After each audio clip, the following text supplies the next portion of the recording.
No देवा अवसागमन्निह भद्रं कर्णेभिः शृणुयाम देवां भद्रं पश्येमाक्षभिर्जत्राः स्थिरैरङ्गैस्तुष्टवागुंसस्तनो भिर्वसेमहि देवहितं जदायुः शतमिन्नु शरदो अन्तिदेवा यत्रा नचकराजरसं तनूनाम पुत्रास्तो यत पितरो भवन्ति मानो मध्यारिगतायुर्गन्तो अदितिर्द्यौरतिथिरन्तरिक्षमदितिर्माता स पिता स पुत्रः विश्वेदेवा अदितेः पञ्चजना अतिथिर्जातमदितिर्जनित्वं देवः शान्तिरन्तरिक्षगं शान्तेः पृथिवी शान्तिरापः शान्तिरोखदय शान्ते वनस्पतयः शान्ते विश्वेदेवाः शान्ते ब्रह्म शान्ते सर्वगुं शान्ते शान्तिरेव शान्तिः सामा शान्तिरेधीयतो यत समीहसे ततो नो अभयं कुरु सन्नः कुरु प्रजाभ्यो भयन्नः पशुभ्यः सुशान्तिर्भवतु।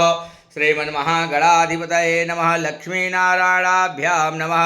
उमामहेश्वराभ्यां नमः। वाणीहिरण्यगर्भाभ्यां नमः। शशिपुरन्द्राभ्यां नमः। मातापितृचरणकमलेभ्यो नमः। ईशदेवताभ्यो नमः। कुलदेवताभ्यो नमः।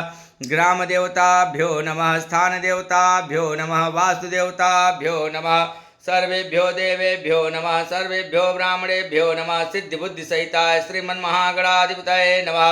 मंगलमूर्तये नमः। विदुपुरुषाय नमः। विश्वसम्माधवं दुण्डिदण्डपाणिं च भैरवं वन्दे काशीं गुहां गंगा भवानी मणिकर्णिकां वक्रतुण्ड महाकाय सूर्यकोटि समप्रभा निर्विघ्नं कुरु मे देव सर्वकार्येषु सर्वदा विनायकं गुरुं भानुं ब्रह्म विष्णु महेश्वर सरस्वती प्रम्यादौ सर्वकामार्थ सिद्धये सिद्धिबुद्धिसहिताय श्रीमन्महागणाधिपतये नमः। मंगल